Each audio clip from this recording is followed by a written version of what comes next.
Well, prophets are rarely honored in their own home. They are so commonplace, we see them every day. And such is the case with Todd Johnson. Dr. Todd Johnson is the perhaps major, maybe the major demographer of global Christianity in the world today. We're just delighted to call him our own. Dr. Todd Johnson is the director of the Center of the Study of Global Christianity. Come speak for us, Todd.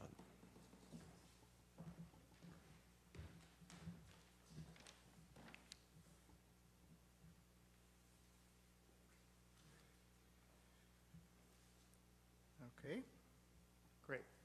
So we've had a terrific biblical foundation and some reflections on what immigration is all about for us today. And what I want to do is add a layer to it, and that is to talk about faith on the move, and religion, migration, and the gospel, and what it all might mean for us. And maybe I'll offer a little advice towards the end. First of all, this is based on two different reports. One was put out by the Pew Forum on Religion and Public Life, which was on migrants, and another, as you can see clearly, was a paper that was written by our office.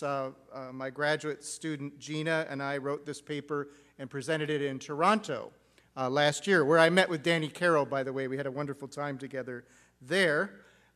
There's actually two things going on here. One of these is studying migrants, and the other is studying diasporas. Migrants are people who are in a country other than the one in which they were born. All right? But when migrants settle in another country and they have children, those children were not born in another country, but they build up the diaspora. And you can have migrants settle somewhere and then get bigger and bigger and bigger over time. And one great example that you probably all have people you know is the Armenian American people in the United States. And there's, according to Pew, this is the Pew report, there's 85,000, which would be recent migrants from Armenia or maybe somewhere else even, who are now in the United States. But in our diaspora study, there's 1 million, you see, because they've been here a long time. They came unfortunately, at the end of the 19th century with the genocide. A lot of people came, and then they came in the 1940s again. And of course, they've all been born here. But they're part of what we would call, or what they would call, the Armenian diaspora. They're outside of their original homeland. So that's a distinction between these two. Now, I'm going to use the Pew Forum's graphics, because they're so much better than mine, to kind of give you a little briefing on what this all means. But let's just say what it's all about is people on the move, okay? And when people move, they bring their religion with them. And what we have is we find religion showing up in the most unexpected places because of the movement of people. I mean, it's pretty elementary, but it's actually very important. And for people like us, my office and Brian Grimm, who wrote the other report, we're very interested in how people are moving and spreading religion all over the world. Okay, so that's kind of what we're going to look at. Of course, this is not theoretical either. Last week in Lampedusa, off of the coast of Italy, a ship sank. A lot of people died. They haven't even found all the bodies yet. And the important thing is that the people who were coming were largely Christians and Muslims and maybe a few other religions from Africa. And that was who died trying to get into Europe, are religious migrants in one sense. Some were fleeing persecution as well. So many of our brothers and sisters died off the coast of Italy last week. You have to realize it's a tough thing. Another side of this, I don't know if you can read that. Interesting, the gap between rich and poor is not as great as we thought. Okay, so anyway, one of the issues behind this is inequality, which is increasing around the world. It's increasing within countries as well. Like this country is less equal than it was 20, 30 years ago.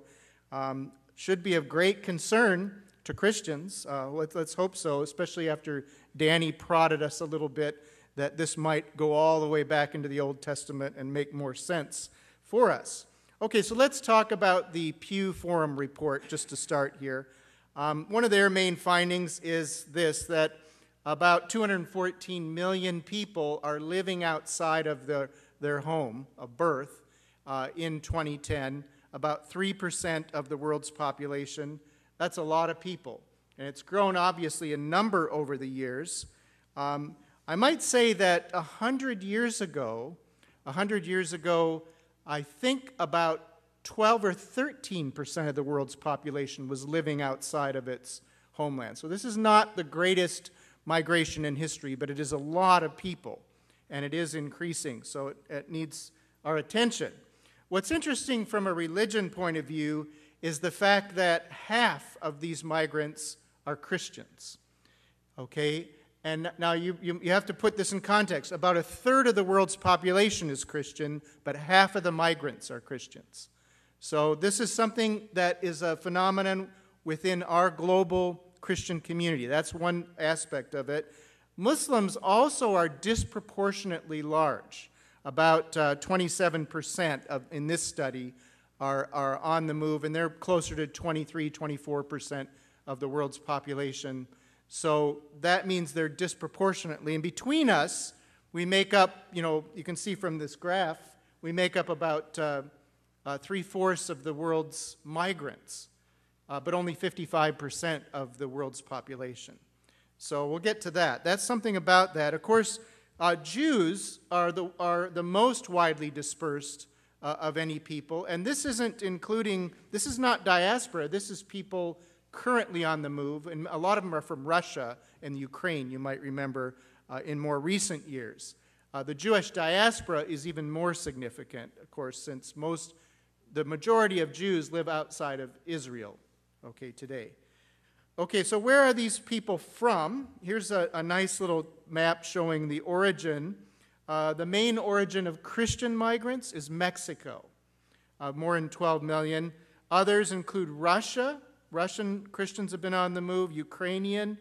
The largest share of Muslim migrants are Palestinians in origin, and then Pakistan, Bangladesh, India. The major source of Jewish migrants is Russia, as I said, and Ukraine.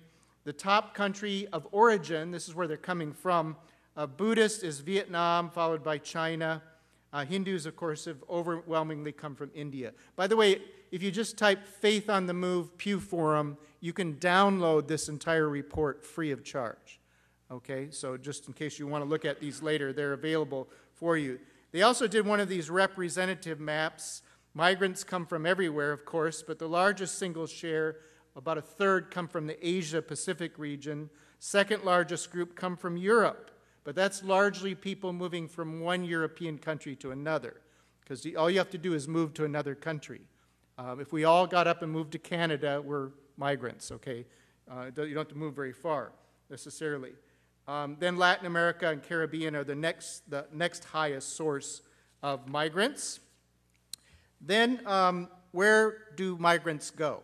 Okay, with its huge population of immigrants, the U.S. is the #1 destination for Christian migrants, and that's largely from Mexico and Central America, South America even, and they make up 3/4 of all foreign-born people in the United States. So this is quite a movement of people. We're also the top, here, let me show you. Oh yeah, we're the top, oh, I'm missing this thing. Okay, there we go. So #1 for Christians, #1 for Buddhists, for the unaffiliated who are mainly from China, #2 destination for Hindus, #2 for Jews, and #7 for Muslims, behind Saudi Arabia, Russia, Germany, France, Jordan, Pakistan. These are countries that receive more Muslims. And the map showing the destination of migrants is different than the one showing where they came from. So here you see a disproportionate North America because of the receiving, and Europe also is disproportionate, even Australia, and then the Arab states of the Persian Gulf receive lots of people who actually work there temporarily, but long enough to get into the UN study. You just, or the Pew study. You have to just stay a year in order to get in to be a migrant. So if you want to go to Canada for a year just to be a migrant, you can do that. You're welcome to do that. Okay, so let's get to diasporas then. Diasporas are the settled migrants, even from a long time ago. This is a diasporan community in Washington, D.C. you may not have heard of. They are Zoroastrians. And they're originally from India and Iran, because there was a migration of Zoroastrians a long time, I think the 9th, 10th century, from Persia down into India. They're called Parsis there, and they've migrated to the United States actually a long time ago, and there's a pretty significant Zoroastrian presence here in the United States. And again, not all of them came recently, so they might not be on Pew's study, but they're on our radar as we try to understand who they are. So our findings are a little different. It's actually a lot more. So we're saying 12.5% of the world's population, upwards towards 900 million, are settled somewhere else, okay, in a diaspora. We think it's actually much higher than this, but this is as far as we could get with the clumsy tools that we have to try to measure these kinds of things. And these are the two of the largest diasporas here, which is the Chinese diaspora and the Indian diaspora. And you can see from this that a lot of both of these communities live outside of their homeland. Again, possibly for many, many decades. It doesn't have to be recent. So we come, and here's why I didn't show you our graphics. They don't look quite as nice as Pew.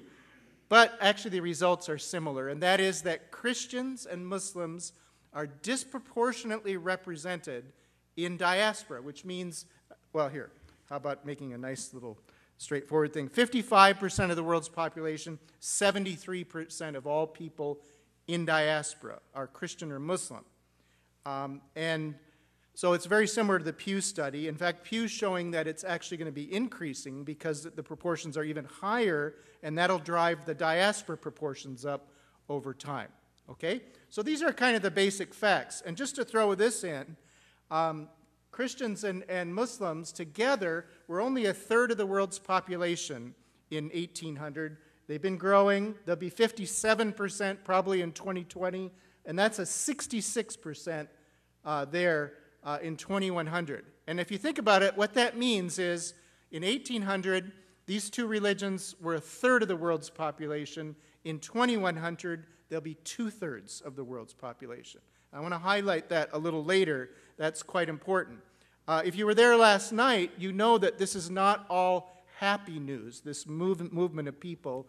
And actually, something we haven't mentioned is another very large category, and that is people on the move within their own country. We heard last night, for those of you that were there, that Iraqi Christians in Dora and in some other places in Iraq, in one place there were 2,000 of them that had to move just suddenly. They all left. They left their cars, their houses, and moved up into the northern part of Iraq where it was safer. This is internal displacement, and this is a far larger number than those that cross borders. So this is also a problem that we need to look at. These are actually Iraqi Christians in Sweden. And this was part of a news story in which 26 people who came for refuge in Sweden were denied and deported back to Iraq, where a couple were even killed later on, and then some reapplied and came back later. So very complicated. I hope you were paying attention on immigration policy, because that's critical. What does this all have to do with us? Well, with us, we're emphasizing mission, right, this week. What it's doing is increasing religious diversity almost everywhere. There are a few places that are becoming less diverse as they're kicking out other religions. Like Iraq is becoming less diverse. Turkmenistan, a place that's already largely Muslim, they're kicking out more and more people that aren't Muslims, and a place like that is actually becoming less diverse. But just about everywhere else, including here, is becoming more diverse. And if you look at 100 years ago and now, we are far more diverse. And it's an odd thing, I think, for a missions-minded Christian to think if it could only be like it was 100 years ago. Because 100 years ago, all the Christians lived in one place, all the Muslims in another, didn't know each other, very little contact. When missionaries went out from the Christian world 100 years ago into the Muslim world, they looked, and in the end, looked for a few Christians that they might convert from another background. That's how bad things were. So we're in much better shape now with this increasing diversity. It's a big opportunity. But we have some problems, so let me talk about these. So our biggest problem is we don't know each other. They don't know us, we don't know them. Our research has shown over 80% of all non-Christians have never even met a Christian. So there's still a cordoning off of religions and ethnicities, and that's a huge problem for an incarnational faith like ours. We have no business separating ourselves from other people. And so here's some issues, okay? The first being how we spilled a cup of coffee into a perfect thing of the world. But anyway, we have a few issues we have to deal with as we talk about this increased diversity. One is that we don't know much about other faiths. And this religious survey showed that actually atheists scored the highest on the test about what was in other religions. Jews next, Mormons next, finally white evangelical Protestants, and so on. Their 32 is the perfect score. And these are questions like, which religion does the Quran belong to? Okay, that's the type of question. So you can go online and see. I was so exercised by the results of this test, this is a few years ago, that I called my pastor and said, can I teach religion at Sunday school? He said, sure. And we used this book, God is Not One, from Stephen Prothero down at Boston University as a text. It was really, really very good. Okay, we don't know much about religion. We don't know much about geography. You know, kids in Miami can't find Florida on a map. You know, people in the United States couldn't find New Orleans on a map after Katrina. People in this country can't find Iraq on a map after invading it, and so on. So we got some real problems there. We don't know much about history either. I have that same issue. In fact, they've taken tests all over the United States. Kids don't score so well. But even more troubling is there's a group that scores worse than everybody else, and that's politicians. So something to be said there. We don't know much about the Bible. The most popular verse in the United States is God helps those who help themselves, which I think is Ben Franklin, not Paul, the Apostle Paul. The other thing is we have a very hostile approach to people in other religions. It might be based in some history in this ourselves. This is from the Crusades. And we've got a lot to overcome in that area, too much hostility. So what should we do? Well, there's a few things I want to suggest. One is what Kyle was talking about, and that is to begin to address the fragmentation that we have within our own faith. And part of this is that, you know, you think of immigration bringing more Muslims to the United States, but it's actually bringing Nigerians and Brazilians and Filipinos and Serbians and people of all different backgrounds from Christian backgrounds are coming here. Remember, Christian migrants are a big part of it. So we are actually getting a bigger taste of the global family of Christ as we see immigrants move around. And so that's a particular challenge. One thing is to just get past the blind man and the elephant, you know, the famous parable about 5 blind men touching an elephant in different places and saying, this is what an elephant really is. Well, it's Christ, you know, for us. It's Christ, and it's one Christ. There's only one elephant, and that's what Christianity is about. It's really not all these individual pieces. We have something in common. Actually, privately last night, for you, those of you that were there, I heard a very moving story from Fadi, who had helped bring a Muslim to Christ, but the Muslim had first met Orthodox Christians in Iraq, and he said to Fadi, who was Catholic, said, now what do I do about all these differences within Christianity? He said, follow Christ. You know, I follow Christ, they follow Christ, follow Christ. And he became a Christian and was in the Orthodox community through the evangelism of a Catholic in Iraq. I mean, that's terrific. And that shows some real vision, I think, of where we are at. We need to reduce duplication and competition at the same time with rival churches facing each other. Well, maybe they're going to face each other, but maybe we can actually work together. And then let's get on to deepening our knowledge of world religions so that we really know who these people are, what they believe. And while we're working on that, let's remember that we have to strengthen theological understanding of why there are world religions. And especially for our young people, we don't want them drifting. We want to see what is the place of Christianity in the constellation of world religions. That's something that that's a project that you do not abandon while you are learning about other groups, because there's much confusion there. In the study of religion, I'd like to see us go much further than we are. Having lived in Thailand, there's different schools within Buddhism, and they believe very different things, much like Catholic, Protestant, Orthodox.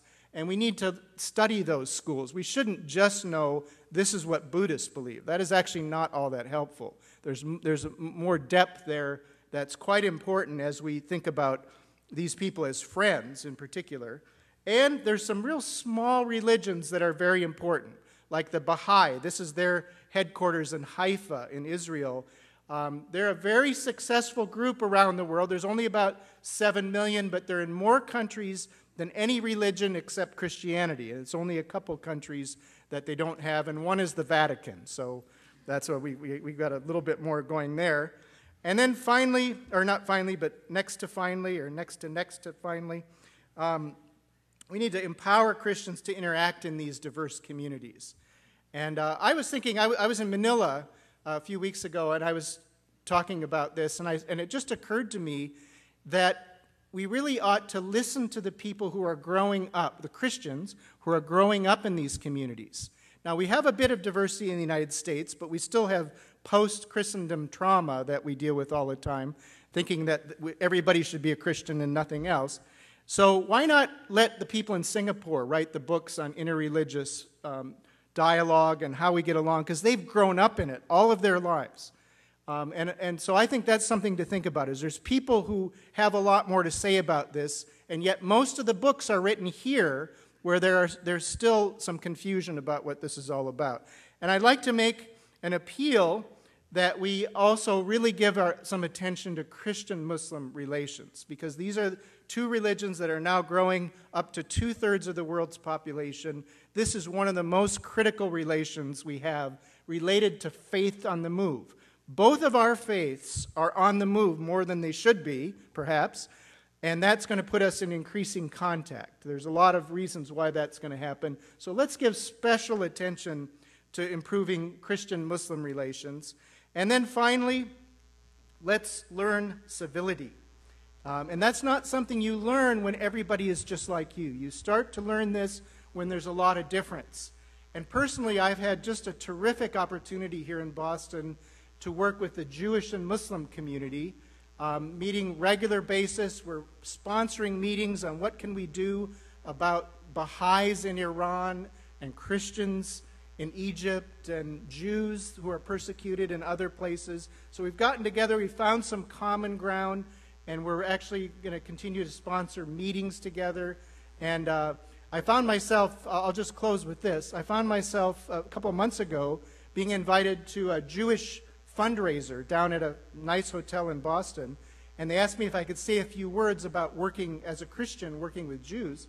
And I thought, well, that sounds interesting. So I go down there. There's, as far as you can see, the most august group of Jews, every important person in Boston in construction and politics. And I sat across from the president of Hebrew College and next to the Greek ambassador, and I got up and in fear and trembling, and I said just what a wonderful thing it was to work, especially with the head of the American Jewish Committee, and how this was so important for our communities to talk to each other and work together. And that was a highlight for me of this last year, was to be there, maybe out of all the people, 2 Gentiles, me. So I really enjoyed that. And I think there's a world of opportunities like this for us out there. And I just want to encourage you, having gone on this Faith on the Move trip this week and looked at immigration, that we we set ourselves up to really do something positive about this. I think this is where we're headed in the 21st century. Thank you.